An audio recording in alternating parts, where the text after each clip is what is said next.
Hi,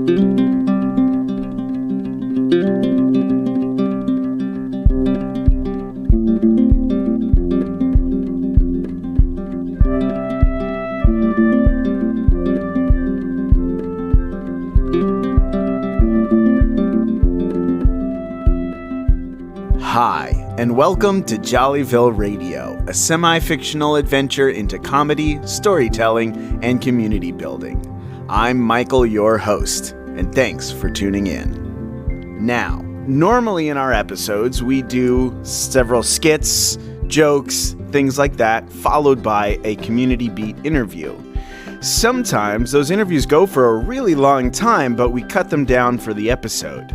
Back in Season 3, we interviewed South African artist and podcaster Wesley Pepper about his work with the art world in South Africa and his podcast, Wesley Pepper's Art Lexica. When we did the original interview, UncleASAR included me because both Wesley and I started these podcasts about community about the same time in quarantine. So we're going to play that entire interview now. So just know that this is going to be long and it's not going to be our normal Jollyville Radio format. If this is your first time listening to Jollyville Radio, I'm very excited to have you with us. And I encourage you to check out our other episodes as well. So maybe starting at Season 3, Episode 301, The Books, or something like that would be a great place to get a better picture of the episodes that we typically do here on Jollyville Radio. So, without much further ado, let's play our interview with Wesley Pepper from Wesley Pepper's Art Lexica in Johannesburg, South Africa. Wesley Pepper.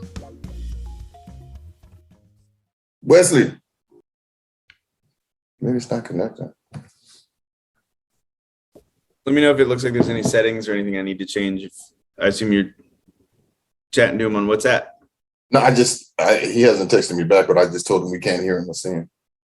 I just said we see your avatar. That's avatar, right? Is that what it's called? Display picture? Yeah. Greetings, everybody. Hey, Wesley. What's happening, man? Oh, I'm done with my video. I'm good, man. Thanks for thanks for inviting me. I've actually been looking forward to it. It's like we in the last part of spring here, but we have a serious cold front, so things are a bit chilly either side. But other than that, it's all good, man. What do you call a cold front in Joburg? It's cold. That's all. I mean, it's like 3 degrees below zero here. So I don't know if that's cold for guys in the States, but for us, it doesn't get worse than that. It doesn't get bad. It doesn't get worse than that. And I mean, it's towards the end of spring. So usually this time, because we people of the sun, we like skin, we usually put more outdoors, but with that and COVID, it's like jacket. Well, let me introduce you to Michael real quick. This is Michael Crosser. You've been corresponding with him and emailing. Hey, Michael, how you doing? Thanks. Good, man. How about you? I'm good, thanks. He's the Jollyville creator. He created the whole podcast and everything, like yourself. Yeah, for sure, man. Nah, I've been listening to some of your episodes, and it's very cool. I like the concept. I like the sort of the satirical version of like a Jollyville. I think like in 2021, like a Jollyville, it's I like the sort of like the contrast, and it's almost like a piece of art. Yeah, exactly. Exactly. Yeah, because like everything is just serious, everything is like serious and hectic and serious. Because in Africa is a different place, my brother. Yeah. Yeah, I know things work differently in the continent. Yeah. So speaking of that, but yeah, man, it's all good. You both started podcast in light of COVID, because of COVID. Mike, yeah. I'll let him tell you how he started Jollyville. But why don't you tell us about Art Lexica and why you started it and what's it all about? Yeah, man. So our hard lockdown started in March of 2020. And I'm a real, like, I read a lot, man, and I'm always reading do things to do with technology, etc. And one of the things that I'm really hip to, because I tune in and I listen to a whole bunch of other podcasting too. So the whole idea was, I was kind of always hip to that idea, like, let me say pre-2020. But when the lockdown hit, because I'm a visual artist, right? I make great art and I work through galleries, etc. And I have to work as a publisher. So, and based in South Africa, man, I've worked with like everybody. So from musicians, poets, writers, visual artists, and I collaborate on various projects, etc. So my network is substantial. And so I've always had that. And as a publisher, I wanted to, a few years ago, start a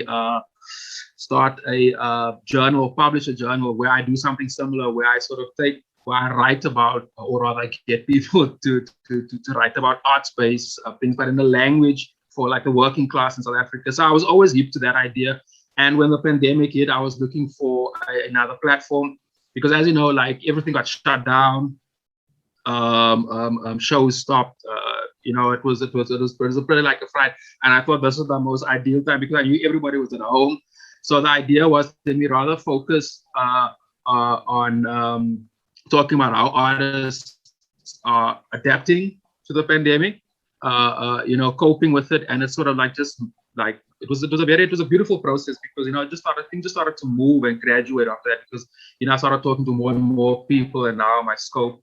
I still focus a lot on like how artists are dealing with the pandemic, but like there's other topics and other type of art that has happened since. So yeah, that's how it came to be. Right. So for the people listening, we're talking with Wesley Pepper, and he is based in Johannesburg, South Africa. So Jollyville once again has gone international. I think this is one of the most anticipated interviews that we're gonna have in Jollyville. Michael started. I don't know if you had a chance to listen to the rap song that we produced. Yeah, I did. Oh, you did? Okay, so so that tells the story. But I'll let him share with you how Jollyville got started. Yeah, so Jollyville started as Jollyville Brass Quintet. It was this musical group that I just had envisioned for a really long time. I'd always wanted to run a brass quintet. I don't even play a brass instrument, but I'm a percussionist and I know how they work. And so I'd put this group together, and right before the pandemic, kind of what we were landing on as like our way of performing is that we would show up, we'd play a few songs, and then we would do these little skits, just like into the mic as if we were there on I'm sorry, I got my notifications or something. Hold on. I'm sorry, I got a new computer, and so all of the like new computer stuff is happening. You know what I mean? Okay. This is our producer. Yeah. Yeah. My first interview on this new computer. Okay, excuse me. Thank you. Anyway, so what we were landing on with the brass quintet is that we would play music, we would do these skits as if we were on the radio station, but the audience is right there, right? And so during once quarantine hit and we can't play music together, we were trying to figure out. And we did this. We tried doing like video, like everybody filming their parts, and then we edit it together later. And it was really hard. And the final product, I think, wasn't something that we were that excited about. And just doing it certainly wasn't. It's not nearly as much fun just playing a part in my own apartment and not with other people, right? So anyway, so we kind of went the other direction and was like, well, what if we just keep doing radio skits? And instead of Jollyville Brass, it becomes Jollyville Radio. And that also kind of let us expand, because now it's like just as easy for my friend on the other side of town as it is for my friend on the other side of the country, and the other side of the world in Johannesburg, South Africa. Here we are. Right. Yeah. And so we've, it's been really fun, man. We've expanded in kind of the way that we do it is every 4 weeks, or we do everything in a 4-week cycle. And we write for 3 weeks, we record for 1 week, and then that becomes the next 4 weeks worth of content. Okay. Interesting. Yeah. And so it's been great, man. And I mean, during quarantine, it's been a really good way to like stay in touch with my friends. Cause it's easier to maintain friendships if you're actually doing something rather than just like meeting for a conversation. So yeah, man, it's been a real blessing, I think, to have this community. And honestly, man, I'm surprised that people keep coming back. I was like, people will probably lose interest after a month or two, but we're starting up our second year of production now. It's awesome. Yeah. Wesley, what does your listenership look like? So it fluctuates because I noticed like it's my guest. That's also a big deciding factor. So if the guest has a larger base, and so forth and so forth versus like, anybody else. So what I try to do is I try to balance both.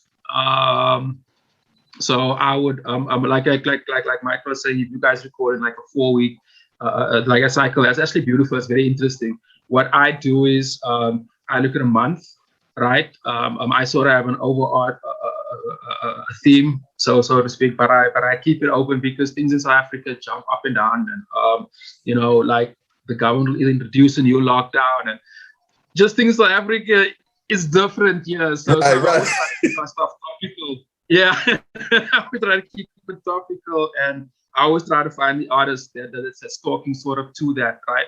So I would have sort of an idea, and I was like, okay, like I want to look at these 3 or 4, usually 4. I contact them, and then we jump. So I try to keep it like between a bit of the. So yeah, they jump. The cool thing is that I get a lot of hits on Apple on Apple Podcasts because I've been ranked there 4 times now in Zim, in Ireland, and obviously South Africa. So that's been really cool because I don't use Apple. I'm still an Android user, so I kind of find I enjoy the irony behind that. But that's pretty cool. So that's really interesting. As I said, they fluctuate, and I work with a producer, and sometimes you don't always publish on time. Because I publish on a Friday once a week. Sometimes it will be a bit delay, and that too has sort of sort of impact. So even if the episode might be dope, the listenership, if it's not like on a specific that my audience are used to it, that also. So it goes, but it's really dope. I mean, I'm enjoying it because people are listening to art, and that's beautiful. Yeah, I mean, I've listened to several podcasts of yours, and I really enjoyed it. And you said something when you came on. You said that you knew everybody, and artists and musicians, and you've been in publishing. And actually, the way that I met you was through Karabo. Because Consciousness magazine. And he introduced us, and we've all been knowing each other for I've known you guys since I guess maybe 5 or 6 years or so. And you're into everything. What is it like? How did you make all these connections with these different people in different realms of creativity, creating art, visual art, and publishing? Well, for me to answer that, I must first explain to you like how the art scene works in South Africa. So yeah, it's small in terms of like for example in the US, it's in terms of scale, it's a lot smaller. So there's not a really like a rigid structure in which the arts work. Musicians, like, they just have their own side, and the theater practitioners have this. So in the early 2000s, when I just landed in Johannesburg as to work, Newtown was happening. So that's in the CBD Central. It was like the first gentrified space. Gauteng, in Johannesburg, and they had a theater. They had a baseline. Well, back then it was still called Mega Music, but it was an events and music place. Artist group where I was. was also there. So that does a large part, a little bit of everybody. And like that type of scene there in the early 2000s, talking at like 03, 04, 05, like back then. The Market Theatre is also there. That's a real popular theatre. It's more Joburg's more popular theatre venues. And because of that, like me, I guess it's my personality as well. And like as long as I'm always looking to, I love music, I love theater, I'm a real artsy-fartsy, you know. So I'll be going to other people's gigs, I'll be going to spoken word, you know, I'll be doing this, and like we'll become friends just from that over there. And then through that, like collaborations will start, because in South Africa, as I was saying earlier on, our market works best if people collaborate. So if you do a gig and you have like a band playing at 6, you know, and then before that, you know, you'll maybe have an art show, you know, some spoken word and that type of thing. So there's always that type of thing. That type of collaboration was really, well, it still is, but back then, because, you know, there wasn't social media and all of that. So it was a real big thing, because the people get together and will market the gig, you know, collectively, and that. So I used to host sessions like that, because I started off as a publisher. So I was very hip to that idea. And as a publisher, I used to like, I'm really a big fan of spoken word poetry. So I used to hang out, and, you know, I had a lot of poet friends and stuff. And the politics they would speak, I would do visually. And so the whole idea was to get those guys, put them in a journal, and not a journal, in a publication. We started with 15 poets. I would illustrate it. And we started a self-publishing company like that. So other buddies of mine come together and what. And through that ecosystem that we started from there. So, you know, because I didn't just publish any poet. You know, I published like guys who's really prominent and stuff. And most of these guys also were musicians. Because as artists in South Africa, you can't make a living of just being a visual artist. If you're a visual artist, you got to do a bit of illustrating, a bit of this, a bit of design work. You know, you got to be the creative director and so forth. So if I take somebody who's really dope, I was in a name drop, but it doesn't matter. You know, he or she would be, you know, would be jamming in some, you know, would be some vocalist for a club, for a band somewhere, maybe doing a bit of theater there. So is that, so I always work within that ecosystem, and like, you know, because I'm a Pan-Africanist, right?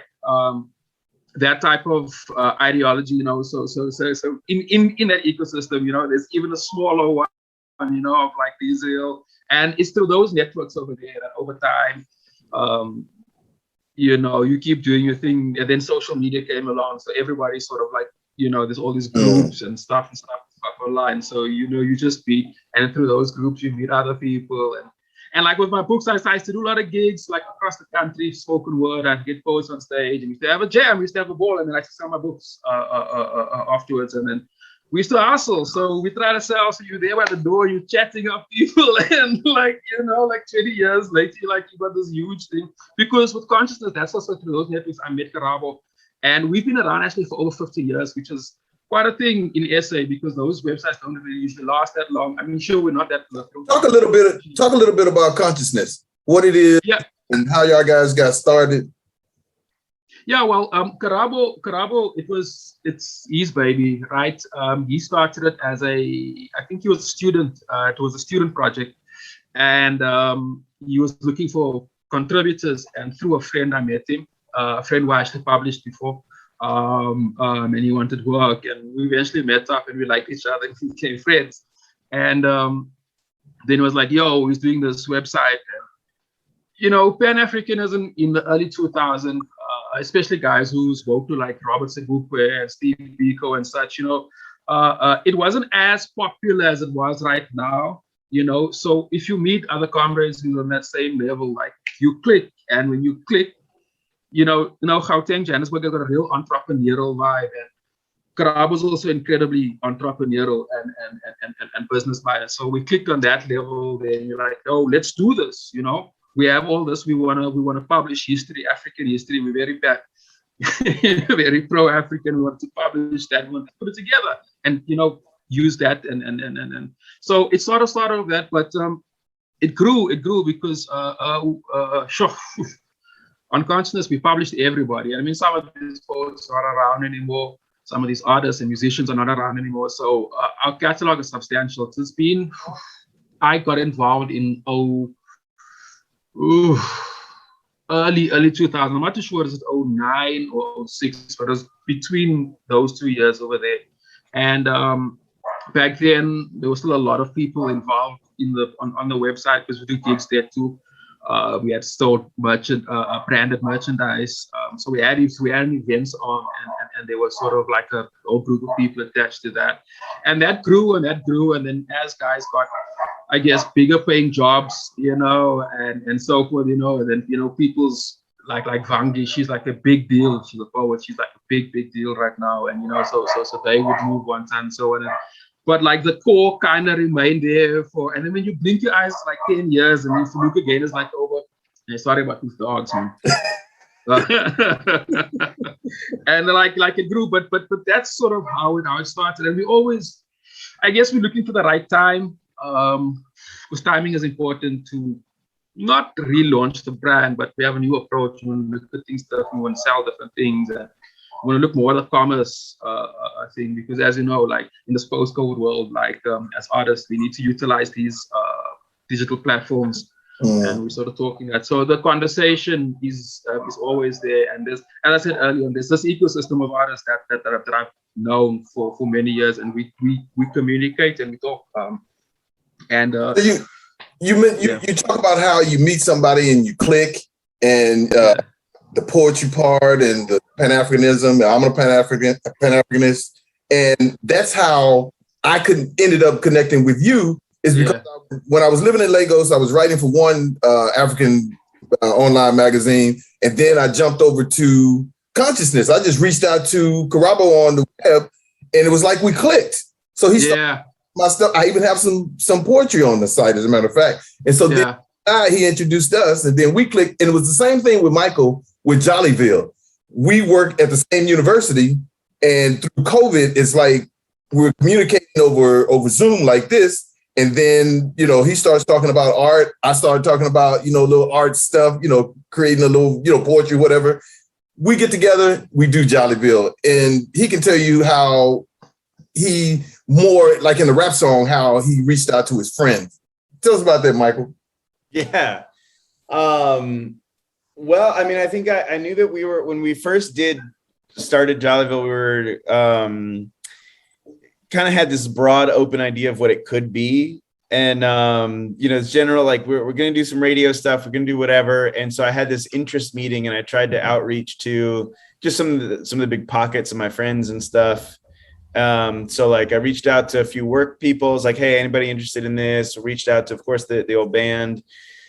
Reached out to like some of my grad school friends and some of my college friends, and a few people from each thing kind of just showed up. And so for me, it was like cool to have just, one of those like worlds colliding things of all different parts of my life, like coming together to be a part of this project together. And I think we all talked about what we wanted to do and what we wanted to see. And we, you talked about kind of like the silliness versus seriousness. And I remember that was a big part of that conversation of like, there's so much serious stuff to talk about, how could we not do that? But then I think it kind of got decided of like, well, maybe there's so much serious stuff that we kind of need just silliness, and that there's value there to joy and happiness. And like, can we tell stories and make jokes that are fun and uplifting and, things like that.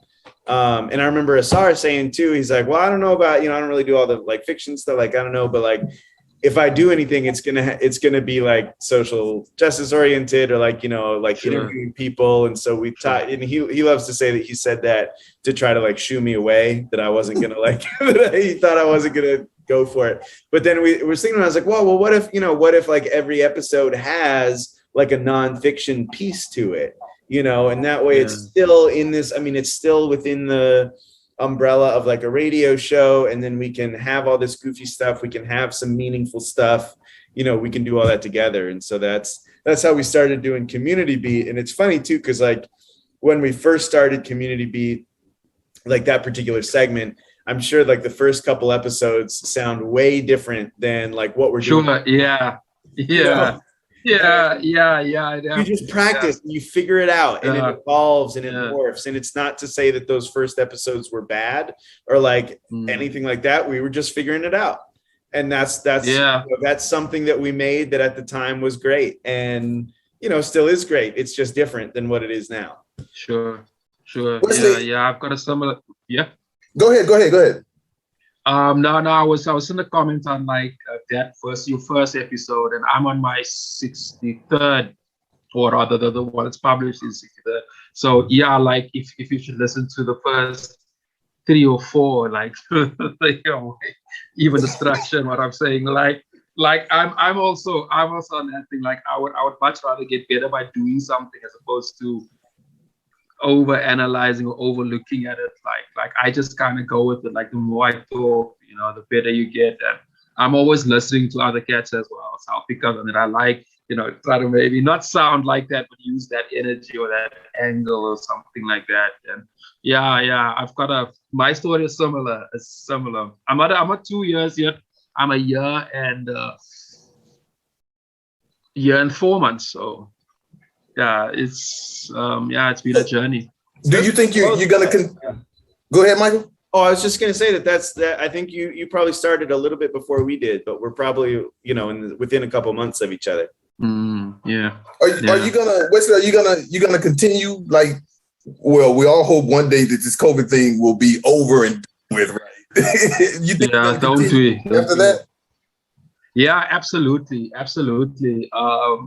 How I set out with my things, with any project I partake in, I definitely look forward. With the whole fourth industrial revolution, and like based in Africa, I don't think the COVID thing is going to be over for a while. You actually read early on of another nasty new strain that some So our industry has changed forever. We'll never go back to a pre-2020 world. So the world we're in now is digital. It is virtual, and that. So the idea is to, like, I also consume a lot of music. Music is another huge passion. Jazz, that's my thing, so I definitely would want to branch into like a more musical arm into the not too distant future. And I want to have videos. So yeah, no, definitely I want to evolve and grow. I'm actually thinking of saying everything, but I'm like, whoa, like I understand the power once you put something out there, Right. I am talking to a whole bunch of other guys about like, so yeah, this is only the start, basically. And what is interesting for me, and this is something I kind of want to highlight, like tell the whole world about, is like South Africa art-based content. I'm talking to people who talk art and not celebrity. So you have actors and whatever call themselves. I'm talking like processes and technical shit. So there's not a lot of that here in terms of magazines, journals. The majority of that type of content you find is mostly on social media. So I think there's a real niche there, and I'm looking to exploit that big time, because with all my projects, actually, because I'm also a social entrepreneur. All my projects and all my art was trying to do was to sort of not just educate, but spread culture, or and arts-based projects amongst minority communities and so on and so on. And I have an idea sort of to create content, basically, that is specifically for that market, for sure. So yeah, man, like this, as I said earlier, this is definitely only the beginning. It's exciting. Let's get back to Art Lexica. Sure. Tell us more about possible directions that you want to go with that. Well, like I'm very interested in from a South African perspective, the whole pro versus anti-vax thing. It's a big thing. So and I'm very interested in how artists are adapting to that, because the majority of art-based platforms are very interactive with people, musicians, poets, theater, even art exhibition and such. So that dynamic there is very, very interesting. So I'm really interested in documenting that over there, like right now. And I've been doing it actually since January. I've been asking all my guests what's their views on that, and so on and so on. The process is also how artists process, because I've noticed this whole change in terms of subject matter and content. There's been a real shift into a more spiritual base content, especially in if I was to use poetry as an example. I've seen a real sizable like shift towards that, and a whole bunch of other artists I know is also, you know, there's a more sense of self, you know, going on, and I think that's beautiful. And to document that is I think it's very important as well for the rest of the world to know about it as well, and how our processes is evolving. So that's very much what my core focus is on now. But as I said earlier on, I like to balance it. So I also include guys who are, you know, who are doing gigs, which is popular. For example, I had a poet on Zama not too long ago.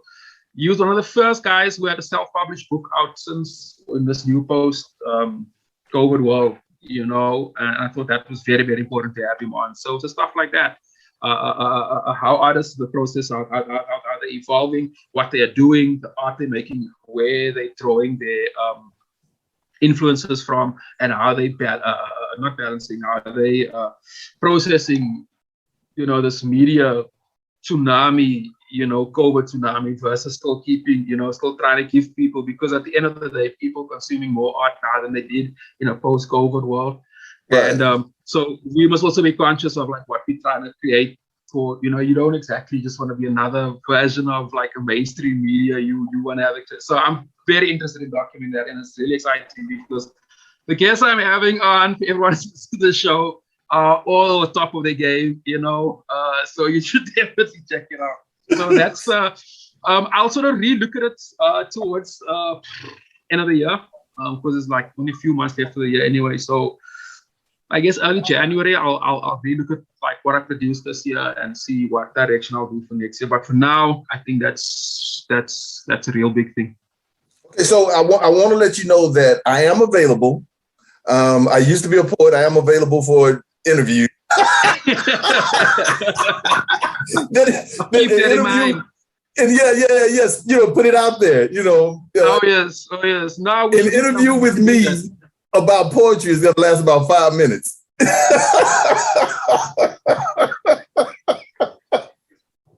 that be yeah, it. No, I like that. All your listeners after me, man. Yeah, man. I find it. I have some friends. I've done 1, 2, I think, episodes with guys from in the States. Yeah, I think 2. I'm just recheck. I've interviewed guys from all over. So from Ireland, I've got a really cool, like, there's a real cool little community going on there. Really exciting stuff going on in that part of the world.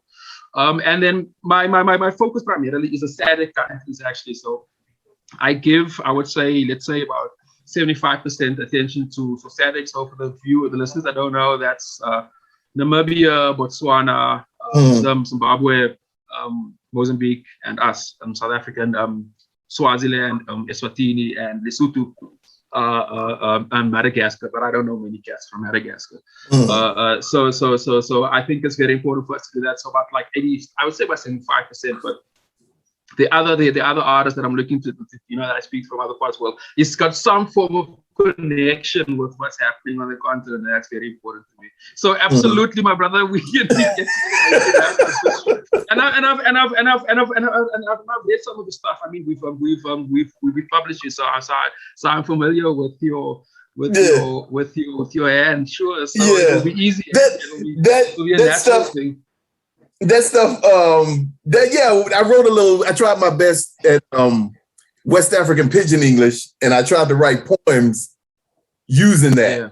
And of course, the first one I sent to Consciousness Magazine was about a girl. So I met this girl on a bus.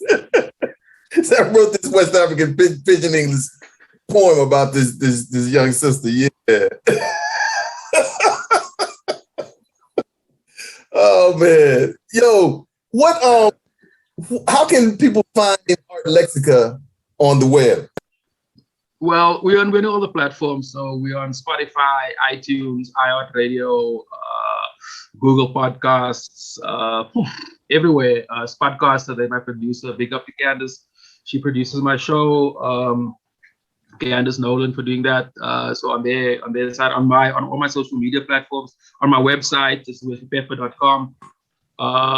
Did I leave out anybody? Yeah. I'm really active on all my social media pages. Actually, I'm a real not a tech junkie, but I spend a lot of time online. So I utilize every single popular platform. And as I said earlier on, like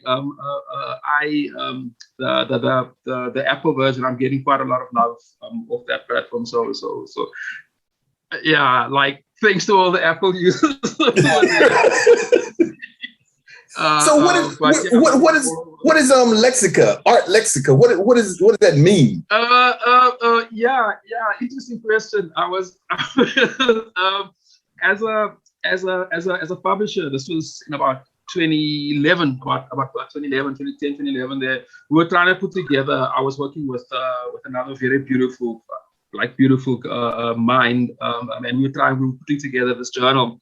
And we wanted to do exactly what I'm doing now, is sort of talk to feature multiple artists on and talk to them about their processes, but using a language which is more for the working class and South African. So she actually came up with the name, and it's sort of like Lexica is sort of like a medicine of sort. It's a colloquial word, right?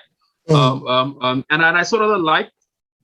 You know, when naming things, if like you were saying, people wonder like, what does that like mean? You know, and if you had any conversation with me over the past 20 years, I talk a lot and I'm always referencing a lot of things. So I always thought there'll be sort of like an aura about like, what does it mean? And if you know anything about my brand, so I'm like, Wesley said this, I must do this, and it was sort of to I'm glad you asked the question, because it's sort of to get that interest. So it's like a colloquial word for like a medicine, like a headache, for example, or flu or whatever. And the idea was art. Lexica was sort of art is the medicine. You know, like you remember, like I listen to a lot of Fela Kuti, and like he was, music is a weapon. Me too. And like I was always that, like music is a weapon. And like even Leon Trotsky, like I realized I actually once was a bit of a Trotsky junkie, but he too spoke a lot about using art as a weapon. And that's been my mantra for my entire professional life, I think. Okay. And so I wanted to construct something sort of around that. So the art that I talk about, that I feature, is a medicine. And the name should have a sort of a ambiguity about it, Right. And I wanted, yeah. I'm glad. You mentioned Fela Kuti. No, go ahead. No, I'm just saying that because the people ask me that question about the name, it's not the first time I've been asked that question, and yeah, I think it's working. Right. Now you mentioned Fela Kuti, and I listened. There was a period from 2000 to 2012 that 2013. Yeah. I listened to nothing but Fela Kuti and Femi Kuti. Absolutely nothing but those two guys. So I say that to say that I'm trying to turn Michael on to Amapiano, and he's digging it. But if you can kind of like push him to like really listen to, are you jazz? Are you listening to Amapiano or anything like that? Yeah, okay. Amapiano, just so it's a huge genre in the country. Like it blew up since last year, and it's a big thing. It's electronic dance music. I would listen to it, but if somebody else is playing it, I like Moses Bulelekwa. I like John Coltrane. My taste is a bit weird, and obviously hip hop. I'm more of an old school MF Doom, Busta Rhymes, KRS-One, Rakim, Wu-Tang. So my sort of taste. So Amapiano is a very young genre of music. It's huge. South Africa, if my stats is correct, we got I think the second biggest electronic dance music market in the world. So it's a real big thing. One of the most beautiful things about South Africa is dance, you know, and our piano's got a very specific dance to it. So that's also got a very young kind of thing to it, and that's huge. So if I guess I'm selling it to somebody, if you want to experience like a very I would say new South Africa, and that sounds corny, but like a very South Africa 2021, you know, sure, you know, have a listen and dance, like all things about the rhythm, you know, and that whole culture is actually beautiful, but it's not really my thing. So you say it's for the young people, but you know, I'm for several years older than you guys, you and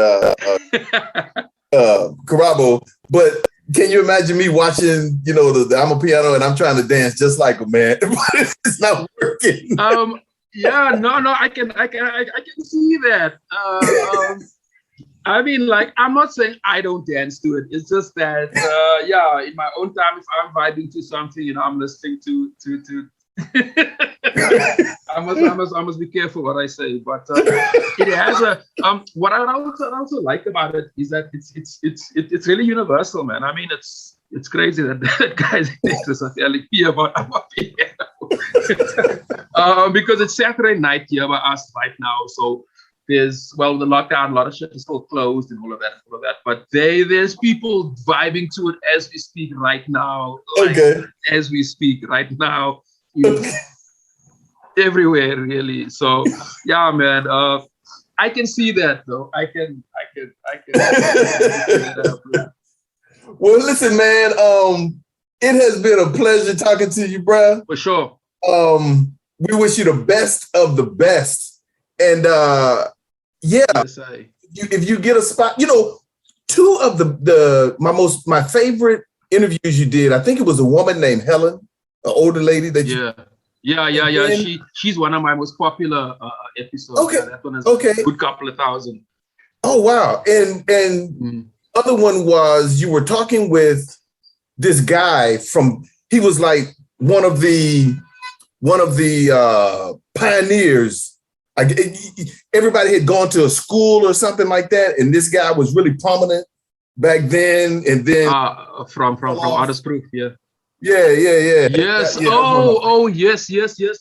Paul Malete. Paul Malete was a real big influence in my life. Like he was one of my teachers at Artist Proof Studios back then, and like he was, in my mind, he's a real political figure, regardless of what he is right now. Like I think what he represented and what he said, and like I was always like that was my thing, my brother. You know, and he was controversial. He had an art show that still today I've never been shook. Like he had a disclaimer over there. There was an age restriction to go into it because the work was graphic, and it was in the early 2000s. So Mugabe was still big in Zim, and he was dealing with some really hard issues, and he didn't have fair, and his technique was beautiful. So yeah, he's kind of fell off. So and other friends of mine actually run a printing studio, and they were working with him at the time. And they sort of refound him, because he sort of fell off, and we're like, yo, man, let's bring this guy back. Like we have to. And I did the podcast, and Molefe them did they printed a whole body of work. Helen, on the other hand, I actually met her when I was doing a gig in Seychelles a few years ago, and she was there doing workshops. And she was working off we have something in South Africa called Ubuntu. So it's sort of I help you, you help me. It's a whole concept. I'll explain that. It's a long thing, but she was sort of using that as a template to do these really creative workshops. So we always click, and she's a much older lady as well. And but like we've always been in touch, and we clicked. And like she was based in Rennes in France at the time. I think she's moved back to Jersey now, I think. But she was also doing some. So yeah, man, like people like that is important for and I like the way and their approach, because if you must look at Helen, they are polarized. They are almost completely on the opposite side of the world, even in the way they think. So yeah, man, like it's actually interesting. You should say that. I'm actually gonna tell Paul, like, yo, my brother. Yeah, they vibing with you, my king, and that's beautiful, because yeah, both of them had quite like they really made a huge impact on me, and that's how I always curate my guests. You know, I have to feel what you do, so I'll check out your social media page and such if I don't know you personally. If I know you personally, I either know this yes or no. There's no black and white. It's yes or no. Yes. And like I always like to go for the judge. You know, I always try to get the feel like what makes you you. And yeah, I am 60 odd episodes into it, and that's happening, my brother. So happy for you, man. Happy for you, man. Before we close out, give us your online information again. You mentioned Apple. Yep. Those things. Okay, so I'm on Facebook. It's Wesley Pepper. I've got a Facebook page with the same name. It's Wesley Pepper. On Twitter, it's @Wesley Pepper. Instagram, it's Wesley_Pepper_. I'm also on LinkedIn, which is @Wesley Pepper. My website is wesleypepper.com. And I'm on all those major platforms, iTunes, Spotify, the Spotcaster.com website. They're my producers. Yeah. I Radio, big up to them too, because I've been getting quite a lot of traffic from them too, and it was really honored to be listed on their catalog, which I think was quite a feather on my cap. So yeah, you can. Those are the main ones where I get the majority of my traffic from. So I'm also quite busy on Twitter, and on Instagram, I do a lot of short videos. So I do a lot of promos for each episode, so they can find me on there. And like, subscribe, and comment on everything. And like I'm a real easy guy. So if people message me, I usually I'm not that big yet where I have people doing it for me. Not yet. And not yet. Yeah, I said I've got to be positive. I got to be forward thinking. And then besides, I like meeting and talking about art. It's my thing. Art's my thing. So you want to talk art, listen to art, definitely I'm your guy, especially to do with processes. And if you're Pan-Africanist and you love jazz, absolutely. Not Amapiano, jazz. If we listen to Amapiano, we could do that too, man. Actually, I had an episode with some producers and mixers. In fact, one of them is in Ireland. So I'm very hip to the. Yeah, I was gonna leave it at that. So yeah, man, that's how you can get hold of me. Man, and it was really cool being on your platform. I really enjoyed it. So yeah, thanks for inviting me. This has been Jollyville Community Beat with UncleASAR. Our guest has been Wesley Pepper, host of the podcast Wesley Pepper Art Lexica. Based in Johannesburg, South Africa. Jollyville is international, y'all. And dig this. No one can do everything, but everyone can do something. Peace. Man, that was... One love. That was great, man. Appreciate you, man. Yeah. You know, we saw Thanks, we man, up a little late. I mean, I know you probably want to be out hanging out or something, but... Nah, it's like 7 o'clock here. So early. The sun just went down. Okay. So it's officially dark now, and the cold is setting. But it's all right, you know. We're gonna have it's today and tomorrow. I think by Monday or Tuesday, should get back to early spring. And then, like I said, we people of the sun, you know, the clothes come off, the skin. We like to see beautiful black skin in the sun. Yes. We're melanated people, so we want to see that. And like the blossoms are starting, so it's a really beautiful time of the year, actually. Okay. I think out of all the seasons in the year, I think spring has got to be my favorite. The sort of rebirth and blossom. I like the way it smells outside. Mm-hmm. How hot does it get in South Africa? What is the highest temperature? In spring, it won't get hotter than. Yeah, I mean, you'll get these heat waves and such, and global warming and such. But usually in spring, it's between, let's say, 25 to early 30s. In Gauteng, it doesn't really get that hot, but in different parts of the country, it can go up to about 30, 35. And then in summer, I guess the peak of the summer season is November, December, January. It can get pretty warm. It can go between, well, I mean, this is a global warming thing, like 45, such, but it's usually What? between 32 to 35 degrees. It's usually hot and dry, and when we get rain this time of the year, it's usually thunderstorms. But there's a beauty in that actually. But like, I'm in the northern part of the country, Cape Town, in the coast. It's a lot cooler, but more windy. But inland it's usually hot and dry. But like I said, now this is kind of this is a global warming thing, because it's like 3 degrees below zero, and I mean it's like the 28th of August, like what's going on? Oh yeah, so I don't know what's going on right now, but yeah, that's why it's, I guess, like, and it's still Saturday night, so I guess people real quick, indoors tonight. Real quick, we're gonna let you go. Yeah. You mentioned you went to Joburg. Is that where you're from originally? No. In South Africa, you have 3 main cities. It's Johannesburg, Cape Town, Durban. As an artist, it's damn near impossible to make a living outside. I'm from Kimberley, that's in the Northern Cape. So it's about 500 k's outside Johannesburg, more to the east side, and the west side from Joburg. So it's in the Karoo, so it's on a plateau. In other words, it's a flat part of the world, so it's flat, it's hot, it's dry, it's cold and dry. Interesting thing about where I'm from, Kimberley, Beyonce was wearing that Yellowstone that got a lot of flack, and rightfully so. Was actually mine in my hometown. We have a big hole, which is just capitalism at its finest. Like the British came and dug a huge 800 by 200 meter hole and just extracted all his gold, diamonds, and left the Beers company in charge. And it was real exercise in capitalism. And then the sister was actually wearing it over.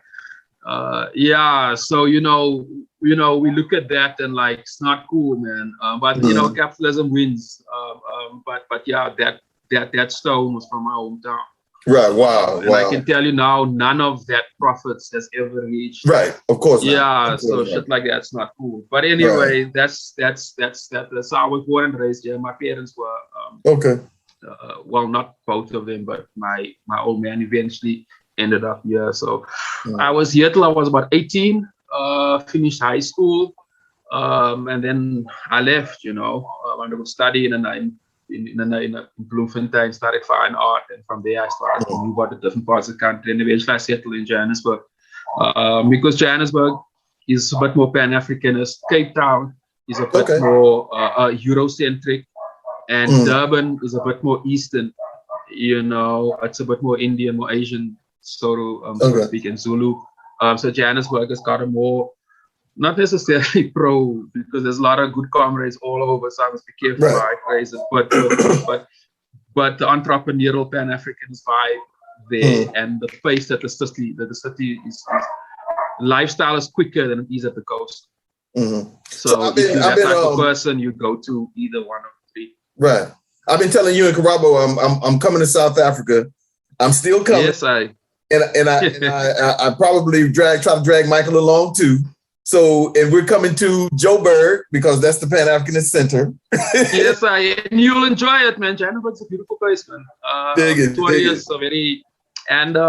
just it's like a 3-hour flight to 3 hour. It's an hour and a half flight to Durban from there, and about a 2-hour flight to Cape Town. So it's not that far from. So once you're done with the city life, you just jump on a flight and you go to the beach, and it's not too far, and like everything, like really, it's a beautiful part of the world, man. And like we got the dopest artists are here, man. Like the freshest, everything is here. Okay. I'm coming, man. I'm coming. We should make it happen. Now we're not going anywhere. We want to make this place our own, So, yeah, absolutely. So we say yebo. Salute. All right, man. Thank you so much, my brother. Thanks, real quick. Thanks, Michael.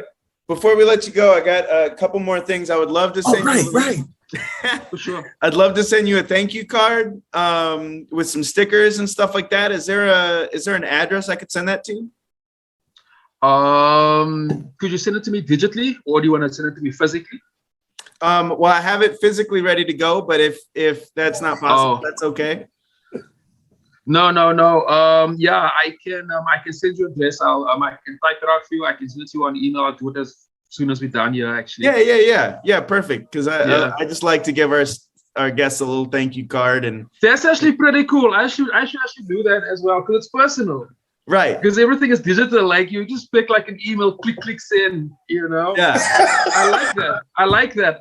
It's personal. I like it. I think I'll do it myself. All right, cool. No, for sure. I'll send it to you. I'll send it to an email as soon as we hang up.